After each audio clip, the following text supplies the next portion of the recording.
نحمده ونصلي على رسوله الكريم أما بعد فأعوذ بالله من الشيطان الرجيم بسم الله الرحمن الرحيم أولم ير الذين كفروا أن السماوات والأرض كانتا رتقا ففتقناهما وجعلنا من الماء كل شيء حي أفلا يؤمنون صدق الله مولانا العظيم سبحان ربك رب العزة عما يصفون وسلام على المرسلين والحمد لله رب العالمين۔ میرے انتہائی واجب الاحترام معزز سامعین کرام،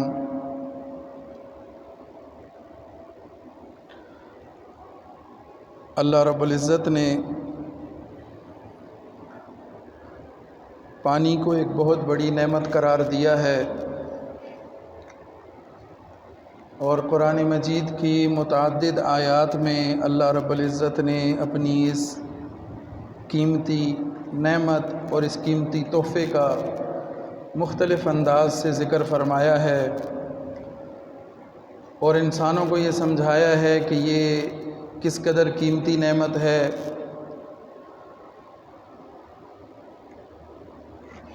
اب اس نعمت سے ہم نے فائدہ بھی حاصل کرنا ہے، اور اللہ رب العزت کا اس پر شکر بھی ادا کرنا ہے، اور اس بات کو خوب سمجھ لینا ہے کہ اللہ ہی وہ ذات ہے کہ جس کے خزانوں میں ساری نعمتیں ہیں، سارے وسائل ہیں، ساری خوبیاں ہیں، اور ہمارے سارے مسائل کا حل اللہ رب العزت کے پاس ہے۔ اللہ کو راضی کر لینا، اللہ تعالیٰ کو اپنے ساتھ لے لینا، اللہ کی مرضی کے مطابق اپنے اعمال کو درست کر لینا، صرف یہی ایک ہماری نجات کا ذریعہ ہے۔ تو اللہ تعالیٰ نے پانی کو ایک بہت بڑی نعمت قرار دیا، اور اس نعمت کو اللہ تعالیٰ نے انسانوں کے لیے وافر مقدار میں مہیا فرما دیا۔ سورہ انبیاء میں اللہ تعالیٰ ارشاد فرماتے ہیں، اولم یر الذین کفروا، کیا یہ کافر اس بات کو نہیں دیکھتے، اس بات پہ غور نہیں کرتے، کیا اس چیز کا مشاہدہ نہیں کرتے، ان السماوات والارض، کہ زمین و آسمان، کانتا رتقا، یہ بند تھے، ففتقناہما، ہم نے ان کو کھول دیا۔ ابتدا میں زمین سے کچھ اگتا نہیں تھا، زمین پیداوار نہیں دیا کرتی تھی، اور اسی طرح آسمان سے پانی بھی نہیں برسا کرتا تھا، لیکن اللہ رب العزت نے جب انسانوں کو دنیا میں بھیجا، اس سلسلے کو جاری فرمایا، تو پھر اللہ تعالیٰ نے آسمان سے پانی بھی برسایا، اور اس برستے ہوئے پانی کی برکت سے پھر اللہ تعالیٰ نے زمین سے پیداوار بھی دی، اناج بھی دیا۔ تو اسی کی طرف اللہ تعالیٰ اس آیت میں اشارہ فرما رہے ہیں کہ یہ کافر اللہ کا انکار کرتے ہیں، اللہ کی نعمتوں کا انکار کرتے ہیں، کیا یہ کھلی آنکھوں سے اس چیز کا مشاہدہ نہیں کرتے کہ کس طرح اللہ تعالیٰ نے آسمان اور زمین کو بند رکھ کر پھر اس کو ایک وقت پر کھول دیا۔ حضرت عبداللہ بن عمر رضی اللہ تعالیٰ عنہ کے پاس ایک شخص آیا اور کہنے لگا کہ اس آیت کا مجھے مطلب سمجھا دیجئے کہ زمین و آسمان بند تھے اور پھر اللہ تعالیٰ نے ان کو کھول دیا۔ تو حضرت عبداللہ بن عمر رضی اللہ تعالیٰ عنہ فرمانے لگے، حضرت ابن عباس رضی اللہ تعالیٰ عنہ کی طرف اشارہ کر کے، کہ ان کے پاس چلے جاؤ، وہ اس کی بہتر تفسیر تمہیں بتا دیں گے، سمجھا دیں گے۔ تو وہ شخص جب حضرت عبداللہ بن عباس رضی اللہ تعالیٰ عنہما کے پاس گیا اور ان سے اس کی تفسیر پوچھی تو انہوں نے فرمایا کہ ابتداً زمین و آسمان بند تھے، اس کا مطلب یہ ہے کہ آسمان سے کسی قسم کا پانی نہیں برستا تھا، زمین سے کوئی پیداوار نہیں ہوتی تھی، لیکن جب اللہ تعالیٰ نے انسانوں کو دنیا میں بھیجا تو اس کے بعد پھر اللہ تعالیٰ نے انسانوں کے نفع کے لیے، انسانوں کے فائدے کے لیے زمین کو بھی کھول دیا، آسمان کو بھی کھول دیا، آسمان سے پانی برسایا، آسمان سے اپنی رحمت برسائی اور زمین سے پیداوار دی، پھل دیے، اناج دیا۔ تو یہ اس کی تفسیر ہے۔ اور آگے فرمایا کہ وَجَعَلْنَا مِنَ الْمَاءِ كُلَّ شَيْءٍ حَيٍّ، اللہ تعالیٰ نے ہر زندہ چیز کو پانی کے ساتھ جوڑا ہے۔ گویا کہ پانی زندگی کی علامت ہے، اور پانی کا نہ ہونا، پانی کا ختم ہو جانا گویا کہ زندگی کا ختم ہو جانا ہے۔ وَجَعَلْنَا مِنَ الْمَاءِ كُلَّ شَيْءٍ حَيٍّ، ہر زندہ چیز کو اللہ تعالیٰ نے پانی ہی سے بنایا، پانی کے ساتھ جوڑا۔ افلا یؤمنون، کیا اب بھی یہ لوگ ایمان نہیں لاتے؟ کیا یہ نشانیاں اور اللہ کی یہ نعمتیں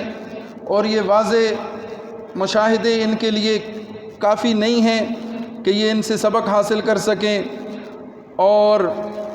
اللہ رب العزت کا شکر ادا کر سکیں اور ایمان کی دولت سے سرفراز ہوں؟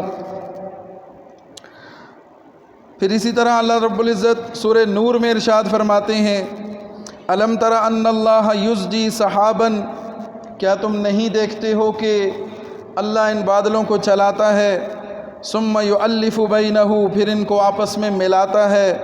ثم یجعلہ رکاما، پھر ان کو تہ بتہ کرتا ہے، فطر الودق یخرج من خلالہ، پھر ان بادلوں سے پانی نازل کرتا ہے، بارش برساتا ہے، وَيُنَزِّلُ مِنَ السَّمَاءِ مِن جِبَالٍ، اور آسمان پر بادلوں کے ان پہاڑوں سے، جو پہاڑ نما بادل جمع ہو جاتے ہیں، تہ بتہ ہوتے ہیں، ان بادلوں کے پہاڑوں میں سے فیہا من برد فیصیب بہ من یشاء، اس میں سے پانی برساتا ہے، اولے برساتا ہے، فیصیب بہ من یشاء، پھر جس کی طرف چاہتا ہے ان کا رخ موڑ دیتا ہے۔ پانی اللہ کے خزانوں میں ہے، بادلوں کی صورت میں وہ زمین پر اس پانی کو برساتا ہے، لیکن فیصیب بہ من یشاء، یہ اولے برسیں گے کہاں پر، یہ پڑیں گے کہاں پر، یہ نقصان کس کو پہنچائیں گے، یہ فائدہ کس کو دیں گے،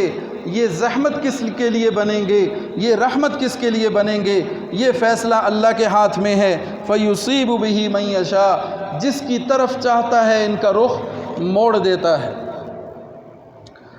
بادل چلاتا ہے، ان بادلوں کو تہ بتہ کرتا ہے، پھر انہیں ملاتا ہے، پہاڑ نما بادل بن جاتے ہیں، پھر ان پہاڑ نما بادلوں میں سے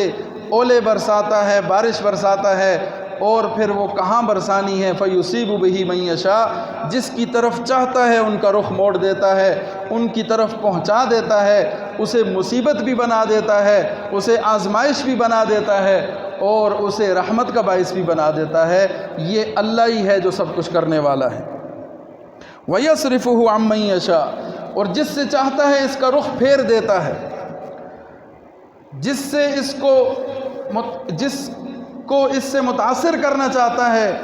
اس کی طرف اس کا رخ پھیر دیتا ہے، اور جن کو اس سے بچانا چاہتا ہے، عافیت میں رکھنا چاہتا ہے، ان سے اس کا رخ پھیر دیتا ہے۔ بارش اللہ کی رحمت بھی ہے، اور بارش کی شکل میں اللہ کی طرف سے عذاب بھی کئی مرتبہ نازل ہو جاتا ہے۔ تو اب اس کو رحمت بنانا ہے، اسے عذاب کی صورت میں نازل کرنا ہے، یہ فیصلہ اللہ کرتا ہے۔ تو ان پہاڑ نما بادلوں میں سے، ان پانی کے خزانوں میں سے اللہ جب پانی نازل کرتا ہے، اتارتا ہے، کبھی اولوں کی شکل میں اتارتا ہے، کبھی تیز بارش کی شکل میں اتارتا ہے، کبھی آہستہ بارش کی شکل میں اتارتا ہے، کبھی برف باری کی شکل میں اتارتا ہے، فیصیب بہ من یشاء، اس سے جس کو مصیبت دینی ہوتی ہے، جس کو آزمائش میں ڈالنا ہوتا ہے ان کی طرف اس کا رخ کبھی پھیر دیتا ہے، اور جن کو بچانا ہوتا ہے اس کے دوسری طرف اس کو بھی پھیر دیتا ہے۔ فَيُصِيبُ بِهِ مَن يَشَاءُ وَيَصْرِفُهُ عَمَّن يَشَاءُ، جس کی طرف چاہتا ہے اس کا رخ پھیر دیتا ہے، اور جس کی طرف سے چاہتا ہے اس کا رخ موڑ لیتا ہے۔ يَكَادُ سَنَا بَرْقِهِ يَذْهَبُ بِالْأَبْصَارِ، تو اس بجلی کی چمک کو دیکھ کے ایسا لگتا ہے کہ گویا کہ یہ آنکھوں کی نظر اچک لے گا۔ یہ سب اللہ کی نشانیاں ہیں، یہ سب اللہ کی قدرت سے ہونے والے کام ہیں۔ تو یہ اللہ ہی ہے کہ جو یہ سارے انتظامات کر رہا ہے، جو یہ سارے سلسلے چلا رہا ہے، اور جس کے پاس یہ سارے خزانے ہیں، یہ اللہ رب العزت کی ذات ہے۔ تو اسی طرح اللہ تعالیٰ نے فرمایا وَهُوَ الَّذِي أَرْسَلَ الرِّيَاحَ، اللہ تو وہ ہے کہ جو ہواؤں کو بھیجتا ہے، بُشْرًا بَيْنَ يَدَيْ رَحْمَتِي، اپنی رحمت یعنی اپنی بارش بھیجنے سے پہلے خوشخبری کے طور پر ہوائیں چلاتا ہے۔ وَأَنزَلَ مِنَ السَّمَاءِ مَاءً، اور پھر آسمان سے پانی برساتا ہے، طہورا، پاک کرنے والا، صاف کرنے والا، گندگی دور کرنے والا۔ یہ پاکیزہ پانی اللہ ہی اتارتا ہے۔ لِنُحْيِيَ بِهِ بَلْدَةً مَيْتًا، تاکہ اس پانی سے مردہ زمین کو زندگی عطا کرے، مردہ زمین کو زندگی بخشے۔ وَنُسْقِيَهُ مِمَّا خَلَقْنَا، اور اپنی مخلوق کو اس سے سیراب کرے، اس کو پلائے۔ أَنْعَامًا وَأَنَاسِيَّ كَثِيرًا، چوپاہوں کو، جانداروں کو، اور بہت سارے انسانوں کو بھی اسی میں سے مہیا کرے، پہنچائے۔ یہ اللہ ہی ہے کہ جو پانی کو نازل بھی کرتا ہے، اور اس پانی کو پاکیزگی کا ذریعہ بھی اسی نے بنایا، اور اس پانی کو نازل اس لیے کیا تاکہ وہ اس سے مردہ زمینوں کو زندہ کرے اور اپنی مخلوق کو اس سے سیراب کرے۔ وَنُسْقِيَهُ مِمَّا خَلَقْنَا أَنْعَامًا وَأَنَاسِيَّ كَثِيرًا، اور اس پانی سے ہم سیراب کرتے ہیں اپنی مخلوق کو، چوپاہوں کو بھی اور انسانوں کو بھی۔ وَلَقَدْ صَرَّفْنَاهُ بَيْنَهُمْ، اور ہم نے لوگوں کے فائدے کے لیے اس پانی کی الٹ پھیر کر رکھی ہے۔ اس کو ہم نے ایک اندازے کے ساتھ مقرر کر رکھا ہے، تقسیم کر رکھا ہے، اور اپنے اسی اندازے کے ساتھ ہم اس پانی کو لوگوں تک پہنچاتے ہیں۔ وَلَقَدْ صَرَّفْنَاهُ بَيْنَهُمْ، اور ہم نے لوگوں کے فائدے کے لیے اس پانی کی الٹ پھیر کر رکھی ہے۔ ایک صحابی فرماتے ہیں، غالباً حضرت ابن عباس رضی اللہ تعالیٰ عنہ کا ارشاد ہے، وہ فرماتے ہیں کہ لوگ یہاں پر غلطی کرتے ہیں کہ جب یہ کہتے ہیں کہ اس سال بارشیں بہت ہوئیں اور اس سال بارشیں نہیں ہوئیں، حالانکہ اللہ رب العزت نے بارشوں کے لیے، پانی کے لیے ایک معیار مقرر کر دیا، ایک مقدار مقرر کر دی۔ وَلَقَدْ صَرَّفْنَاهُ بَيْنَهُمْ، ہم نے ایک تقسیم کر رکھی ہے ان لوگوں کے لیے اس پانی کی، لِيَذَّكَّرُوا، تاکہ وہ اس سے نفع حاصل کریں، تاکہ وہ اس سے نصیحت حاصل کریں، اللہ کا شکر ادا کریں۔ تو یہ ہم نے کر چھوڑا ہے، یہ ہم نے کر رکھا ہے، یہ مقدار ہم نے متعین کر رکھی ہے۔ اسی متعین مقدار میں سے کبھی ہم کسی ایک علاقے میں پانی دے دیتے ہیں، کبھی کسی دوسرے علاقے میں بارش برسا دیتے ہیں، کبھی کسی علاقے میں زیادہ بارش بھیج کے وہاں سیلاب کی صورت لے آتے ہیں، اور کہیں پر بارش نہ بھیج کے قحط سالی کی صورت پیدا کر دیتے ہیں۔ جو پانی ہے، جو بارش کی مقدار ہے، جو اللہ کے ہاں ذخیرہ ہے، وہ اللہ نے مقرر کر رکھا ہے، وہ ایک خاص مقدار ہے۔ وَلَقَدْ صَرَّفْنَاهُ بَيْنَهُمْ، ہم نے اس پانی کی الٹ پھیر مقرر کر رکھی ہے، اور اپنی مرضی سے جہاں چاہتے ہیں ہم اس کو پہنچاتے ہیں، اور جہاں چاہتے ہیں اس نعمت سے لوگوں کو محروم کر دیتے ہیں۔ لِيَذَّكَّرُوا، وجہ کیا ہے؟ تاکہ لوگ نصیحت حاصل کریں، لوگ اس سے عبرت حاصل کریں، لوگ اللہ کی طرف رجوع کریں، لوگ اللہ کا حکم مانیں، اور اللہ کے سامنے اپنی عرض پیش کریں، اپنی گزارشات پیش کریں۔ فَأَبَى أَكْثَرُ النَّاسِ إِلَّا كُفُورًا، لیکن اکثر لوگ ناشکری کے سوا ہر بات سے انکاری۔ اللہ تعالیٰ اپنی نعمتیں دیتا ہے، ان نعمتوں کو کثرت کے ساتھ لوگوں تک پہنچاتا ہے، اور لوگ اس سے نفع اٹھاتے ہیں، لوگ اس نعمت کو حاصل کرتے ہیں، لیکن ناشکری بھی پھر کرتے ہیں۔ تو اللہ تعالیٰ فرما رہے ہیں یہ ہم اپنی نعمتیں ان کے لیے اس لیے بھیج رہے ہیں لیذکروا، تاکہ یہ نصیحت حاصل کریں، لیکن فابا اکثر الناس الا کفورا، اکثر لوگ ناشکری کے سوا اور کچھ نہیں کرتے، ہر بات سے انکاری ہیں سوائے ناشکری کے۔ مفتی تقی عثمانی صاحب نے بڑا پیارا ترجمہ اس کا کیا ہے کہ اکثر لوگ ناشکری کے سوا ہر بات سے انکاری ہیں، ناشکری کے انکاری نہیں ہیں، ناشکری ضرور کرتے ہیں، ناشکری کے علاوہ ہر بات سے انکاری ہو سکتے ہیں، ہر چیز چھوڑ سکتے ہیں، لیکن ناشکری نہیں چھوڑتے، اللہ کی نعمتوں کی ناشکری ضرور کرتے ہیں، اکثر لوگ اس میں ملوث ہیں۔ تو اللہ تعالی ہمیں اپنی اس نعمت کی قدر کی توفیق عطا فرمائے، اور اس نعمت کا جو صحیح استعمال ہے اللہ ہمیں وہ کرنے کی توفیق عطا فرمائے، اور اللہ تعالی ہمیں اس نعمت کی ناقدری سے اور اس کو ضائع کرنے سے ہمیں محفوظ فرمائے، اور اللہ تعالی ہمیں اس پانی کے ذریعے ہلاک ہونے سے محفوظ فرمائے۔ یہی پانی سیلاب کی شکل میں، یہی پانی طوفان کی شکل میں، یہی پانی اولوں کی شکل میں، اور یہی پانی آندھی کی شکل میں قوموں کی قومیں اس سے تباہ و برباد بھی ہوئیں، صفحہ ہستی سے بھی مٹیں، اللہ کے عذاب کا بھی شکار ہوئیں۔ تو اللہ تعالی ہم پر اپنی رحمت نازل فرمائے، اللہ تعالی ہمیں اپنی ناراضگی سے محفوظ فرمائے، اور اللہ تعالی ہمیں دین کی صحیح سمجھ نصیب فرمائے کہ ہم اللہ کے احکامات کو صحیح طریقے سے ادا کر سکیں، اور اللہ تعالیٰ نے جن چیزوں کو ہمارے لیے مقرر کیا ہے ان چیزوں سے نفع حاصل کر سکیں، اور جن کاموں سے اللہ نے منع کیا ہے ان کاموں سے ہم رک سکیں اور بچ سکیں۔ دوسری بات، آج یکم محرم الحرام ہے، اسلامی سال کا پہلا دن ہے، اور اسلامی ہجری سال کی ابتدا سب سے پہلے حضرت عمر فاروق رضی اللہ تعالیٰ عنہ کے دور میں ہوئی، جب 16 یا 17 ہجری میں حضرت عمر رضی اللہ تعالیٰ عنہ کے دور میں ایک مقدمہ پیش ہوا، دو فریق تھے اور ان کا کوئی آپس میں لین دین کا معاملہ تھا، اس میں طے یہ ہوا کہ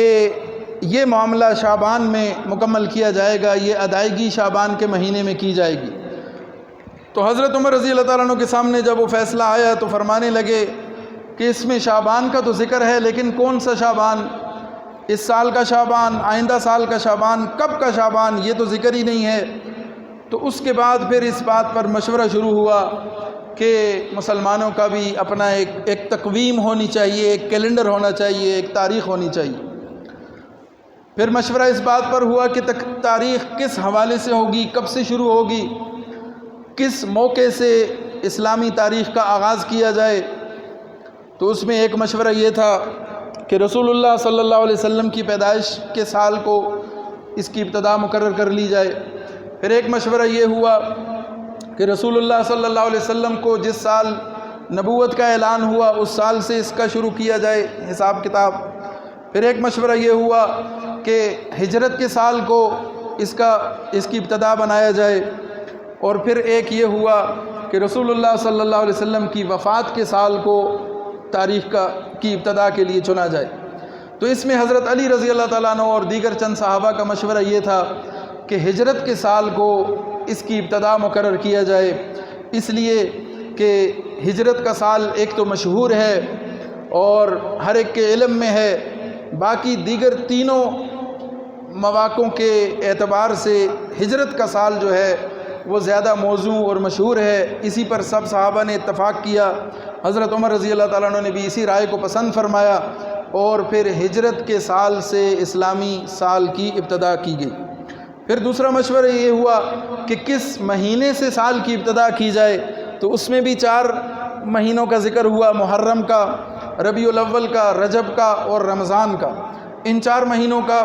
سامنے آیا نام مشورے میں، تو اس پر حضرت عمر رضی اللہ تعالیٰ عنہ نے محرم کو چنا، اس لیے کہ عرب میں جو پہلے سے سال چلا آ رہا تھا اس ترتیب کے مطابق بھی محرم ہی پہلا مہینہ ہوا کرتا تھا، اور محرم ہی وہ مہینہ ہے کہ جب حج بھی مکمل ہو چکا ہوتا ہے، اور حاجی واپس اپنے گھروں تک پہنچ چکے ہوتے ہیں اور ایک نئے سال کا آغاز ہوتا ہے، اور حرمت والے مہینوں میں سے بھی ہے یہ محرم کا مہینہ، تو اس اعتبار سے حضرت عمر رضی اللہ تعالیٰ عنہ نے اس کو بھی پسند فرمایا، اور محرم کی 1 تاریخ سے اسلامی ہجری سال کی ابتدا ہوئی۔ ہجرت کے سال سے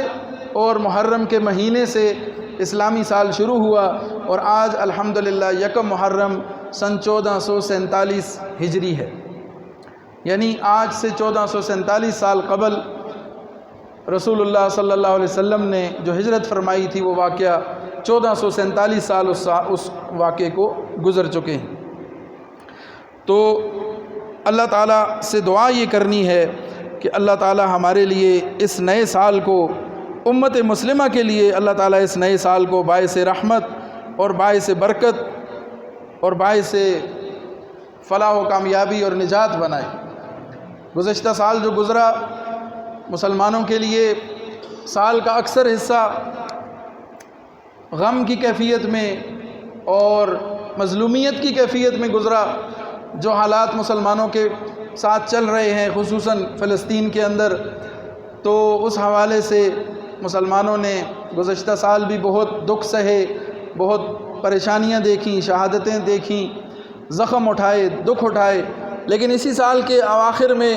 اللہ تعالیٰ نے فتح و نصرت کی بھی صورت پیدا فرما دی کہ جب مشرکوں پر بنیان مرصوص کا ایک قہر ٹوٹا اور وہ ذلیل و رسوا ہوئے، وہ پسپا ہوئے، اور مسلمانوں کو بڑے عرصے کے بعد، بڑے زمانے کے بعد اللہ تعالیٰ نے خوشخبری اور فتح و نصرت عطا فرمائی۔ عرب کے کسی شخص نے ایک میسج اس کا چلا کہ جب سے ہم نے ہوش سنبھالا ہمیشہ سے مسلمانوں کی شکست، مسلمانوں پر آنے والے مصائب،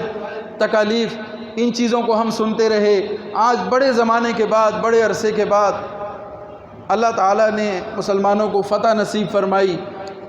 اور مسلمانوں کو غلبہ نصیب کیا، اور کفر کا منہ کالا ہوا، کفر پسپا ہوا، اور پھر چند دن قبل جو کفر ایک مرتبہ پھر مغلوب ہوا، اس کی حقیقت دنیا کے سامنے آئی کہ جو ناقابل تسخیر کہلاتے تھے، سمجھے جاتے تھے، اللہ تعالیٰ نے ان کے اس سارے نظام کو انہی پر پلٹ دیا، اور وہ زخم ابھی تک اس کے چاٹ رہے ہیں۔ لیکن اب بھی مسلمانوں کے لیے حالات اس طرح سے اتنے موافق نہیں ہیں، اس لیے کہ غزہ میں اور فلسطین کے اندر حالات جوں کہ توں ہیں، اور اسی طرح سے مسلمان آئے روز شہادتیں دے رہے ہیں، اور اب تو یہ کیفیت ہے کہ وہاں فقر و فاقہ ہے، وہاں بھوک ہے، وہاں پیاس ہے، وہاں بیماری ہے، وہاں زخم ہیں، تکلیفیں ہی تکلیفیں ہیں۔ اس منظر کے دوران جب وہاں پر کوئی امدادی کیمپ لگایا جاتا ہے، لوگ وہاں جمع ہوتے ہیں، ان جمع شدہ لوگوں پر پھر بمباری کر دی جاتی ہے، فائرنگ کر دی جاتی ہے، اور درجنوں کے حساب سے پھر وہاں پر لوگوں کو شہید کر دیا جاتا ہے۔ یہ کیفیت ہے وہاں پر۔ تو اللہ تعالیٰ مسلمانوں کو اس کیفیت سے نجات عطا فرمائے، اللہ تعالیٰ امت مسلمہ کے حال پہ رحم فرمائے، اور اللہ تعالیٰ اس نئے سال کو، اس نئے اسلامی سال کو امت مسلمہ کی فتح و نصرت کا سال اللہ تعالیٰ ہمیں یہ دن دیکھنا نصیب فرمائے کہ امت مسلمہ کامیابی اور کامرانی اور فتح اور عروج کی طرف گامزن ہو اور اپنی عظمت رفتہ کو بحال کر سکے۔ اور اس کے ساتھ ساتھ تیسری بات 1 محرم الحرام کے حوالے سے کہ حضرت عمر فاروق رضی اللہ تعالیٰ عنہ کا یوم شہادت بھی 1 محرم ہے، تقویم اور یہ کیلنڈر بھی حضرت عمر کے دور میں شروع ہوا، اور پھر 1 محرم کو حضرت عمر رضی اللہ تعالیٰ عنہ کی شہادت بھی ہوئی۔ اور حضرت عمر رضی اللہ تعالیٰ عنہ وہ خوش نصیب صحابی ہیں کہ جنہیں 2 فضیلتیں ایسی حاصل ہیں کہ جو دیگر کسی صحابی کے حصے میں نہیں ہیں۔ ایک تو مشہور حدیث ہے کہ رسول اللہ صلی اللہ علیہ وسلم نے فرمایا کہ اگر میرے بعد کوئی نبی ہوتا تو وہ عمر ہوتا، یعنی عمر رضی اللہ تعالیٰ عنہ میں اللہ تعالیٰ نے وہ خصوصیات اور وہ کیفیت رکھی کہ اللہ تعالیٰ اگر نبی صلی اللہ علیہ وسلم کے بعد کسی کو رسول یا نبی بنانا ہوتا اللہ نے، تو حضرت عمر رضی اللہ تعالیٰ عنہ اس کے لیے موزوں ترین فرد تھے۔ اور دوسری ایک فضیلت حضرت ابو ہریرہ رضی اللہ تعالیٰ عنہ فرماتے ہیں کہ رسول اللہ صلی اللہ علیہ وسلم نے فرمایا انہ قد کان فیما مضی قبلکم من الامم محدثون، کہ سابقہ امتوں میں محدث ہوا کرتے تھے۔ محدث یعنی ایسا شخص کہ جس پر اللہ تعالیٰ کی طرف سے الہام ہوتا ہے، اللہ اس کے دل میں بات ڈالتا ہے، اور وہ جو بات کرتا ہے وہ اللہ کی منشا کے مطابق ہوا کرتی ہے۔ تو حضور نے فرمایا کہ سابقہ امتوں میں کئی ایسے لوگ گزرے ہیں کہ جنہیں اللہ تعالیٰ نے محدث بنایا، اور میری امت میں اگر وَإِنَّهُ إِن كَانَ فِي أُمَّتِي هَذِهِ مِنْهُمْ فَإِنَّهُ عُمَرُ بْنُ الخطاب، میری امت کے محدث اللہ تعالیٰ نے حضرت عمر بن خطاب رضی اللہ تعالیٰ عنہ کو بنایا کہ جن کی زبان پر اللہ تعالیٰ نے حق کو جاری و ساری فرمایا۔ جو بات انہوں نے کی اللہ تعالیٰ نے اس کو قرآن کی آیت بنا کے نازل کر دیا۔ ایک کافر، ایک یہودی حضرت عمر رضی اللہ تعالیٰ عنہ سے کہنے لگا کہ یہ جو آپ جبرائیل کی بات کرتے ہیں، آپ کے نبی کہتے ہیں میرے اوپر جبرائیل وحی لے کے آتا ہے، اس جبرائیل کے ساتھ ہماری دشمنی ہے۔ تو حضرت عمر نے فرمایا من کان عدوا للہ وملائکتہ ورسلہ وجبریل ومیکال فإنہ عدو للکافرین، فرمایا کہ جو اللہ کا دشمن ہے، اس کے ملائکہ کا دشمن ہے، اس کے رسولوں کا دشمن ہے، اور جبرائیل و میکائیل کا دشمن ہے، فإنہ عدو للکافرین، تو یاد رکھو کہ اللہ ان کافروں کا دشمن ہے۔ تو اس پر پھر یہ آیت نازل ہوئی، اور انہی الفاظ کے ساتھ نازل ہوئی من کان عدوا للہ وملائکتہ ورسلہ وجبریل ومیکال فإن اللہ عدو للکافرین۔ تو عمر وہ ہے کہ جس کی زبان پر اللہ نے حق کو جاری و ساری فرما دیا۔ ایک مرتبہ کہنے لگے کہ اللہ کے رسول میری خواہش ہے، میرا دل چاہتا ہے کہ آپ مقام ابراہیم کو نماز کی جگہ بنائیں، یہاں پر نماز ادا کیا کریں۔ اللہ تعالیٰ نے آیت نازل فرما دی وَاتَّخِذُوا مِن مَّقَامِ إِبْرَاهِيمَ مُصَلًّى، آپ مقام ابراہیم کو نماز کی جگہ بنائیں۔ ازواج مطہرات کو حجاب کے بارے میں فرمانے لگے کہ حضرت عمر رسول اللہ صلی اللہ علیہ وسلم سے فرمانے لگے اے اللہ کے رسول، آپ کے پاس اچھے برے ہر قسم کے لوگ آتے ہیں، صحابی بھی آتے ہیں، منافقین بھی آتے ہیں، اللہ کے وفادار بھی آتے ہیں، اللہ کے باغی بھی آتے ہیں، ہر قسم کے لوگ آتے ہیں۔ تو میری رائے یہ ہے کہ آپ ازواج مطہرات سے کہیں کہ وہ پردہ کیا کریں۔ اس وقت پردے کے احکام نہیں آئے تھے، تو اللہ تعالیٰ نے آیت نازل کر دی یا ایھا النبی قل لازواجک وبناتک ونساء المؤمنین یدنین علیہن من جلابیبہن، پردے کا حکم نازل کر دیا۔ پھر ایک مرتبہ ایک شخص آیا اور دو افراد اپنا کوئی معاملہ لے کر اللہ کے حضور رسول اللہ کے حضور پیش ہوئے، اور آپ صلی اللہ علیہ وسلم نے ایک کے حق میں فیصلہ کر دیا، دوسرے کے خلاف ہو گیا۔ وہ اس مقدمے کو لے کر حضرت عمر کے پاس چلے گئے اور کہنے لگے کہ اللہ کے رسول نے یہ فیصلہ کیا اور میرے خلاف کر دیا۔ حضرت عمر نے فرمایا کہ ٹھہرو، میں آپ کا فیصلہ کر دیتا ہوں، اور اندر سے تلوار لائے اور لا کر اس شخص کا گردن اڑا دی، اور دوسرا بھاگتا ہوا رسول اللہ کے پاس آ گیا کہ اللہ کے رسول، وہ جس شخص کے خلاف آپ نے فیصلہ دیا تھا وہ حضرت عمر کے پاس لے گیا اور انہوں نے تو اس کو قتل کر دیا۔ تو پھر اللہ تعالیٰ نے اس پر بھی ان کی تائید فرمائی فَلَا وَرَبِّكَ لَا يُؤْمِنُونَ حَتَّى يُحَكِّمُوكَ فِي مَا شَجَرَ بَيْنَهُمْ، تو وہاں بھی ان سے دیت نہ لی گئی، ان سے قصاص نہ لیا گیا، اور ان کے فیصلے کو درست قرار دیا گیا۔ پھر شراب کی حرمت کے حوالے سے حضرت عمر دعا کرتے رہے اے اللہ ہمارے لیے شراب کے بارے میں کوئی واضح احکامات نازل فرمائے۔ یسألونک عن الخمر قل فیہما اسم کبیر ومنافع للناس، پھر بھی مکمل منع نہ ہوا، تو پھر دعا کی اے اللہ ہمارے لیے اس کے بارے میں واضح احکام نازل فرمائے۔ یا ایھا الذین آمنوا لا تقربوا الصلاۃ وانتم سکارا، جب نشے کی حالت میں ہو نماز کے قریب مت جاؤ۔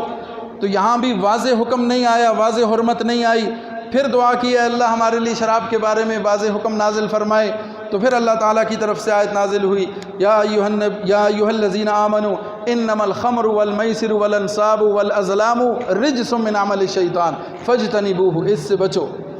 فہل انتم منتہون، کیا اب تم اس سے بچو گے؟ تو حضرت عمر فرمانے لگے اے اللہ کے رسول اب ہم سمجھ گئے اور اب ہم اس سے رکنے والے ہیں۔ بدر کے قیدیوں کے بارے میں دیکھ لیں کہ وہاں پر بھی حضرت عمر کی رائے یہ تھی کہ ان کے سر اڑا دیے جائیں، ان کو قتل کر دیا جائے، اور پھر اللہ تعالیٰ نے بعد میں اسی بارے میں تائید نازل فرمائی اور ان کو معاف کرنا، فدیہ لے کر چھوڑنا، اس پر رسول اللہ کی تنبیہ فرمائی۔ اور پھر جب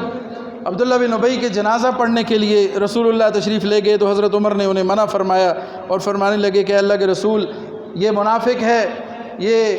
نافرمان ہے، اس کا جنازہ نہ پڑھیں۔ تو رسول اللہ صلی اللہ علیہ وسلم نے جنازہ پڑھا دیا۔ اس کے بعد پھر اسی حکم کے مطابق آیت نازل ہو وَلَا تُصَلِّ عَلَىٰ أَحَدٍ مِّنْهُمْ مَاتَ أَبَدًا وَلَا تَقُمْ عَلَىٰ قَبْرِهِ، ان منافقین کا نماز جنازہ نہ پڑھیں، نہ ہی ان کی قبر پہ کھڑے ہوں۔ تو عمر فاروق رضی اللہ تعالیٰ عنہ وہ شخصیت ہیں کہ جن کے زبان پر اللہ تعالیٰ نے حق کو جاری و ساری فرمایا تھا۔ آج ان کا یوم شہادت ہے۔ اللہ تعالیٰ ہمیں بھی عمر رضی اللہ تعالیٰ عنہ جیسے عادل حکمران نصیب فرمائے، اور اللہ تعالیٰ ہمارے حکمرانوں کو حضرت عمر رضی اللہ تعالیٰ عنہ جیسی دینی غیرت اور حمیت اور شجاعت اور فصاحت اور فہم عطا فرمائے کہ جو عوام کی فلاح و بہبود کے لیے سوچیں، جو امت مسلمہ کی فلاح کے لیے سوچیں۔ اللہ تعالیٰ ہمیں دین پر چلنے کی توفیق عطا فرمائے، اور اللہ تعالیٰ ہماری ہر قسم کی مشکلیں آسان فرمائے۔ وآخر دعوانا ان الحمد للہ رب العالمین۔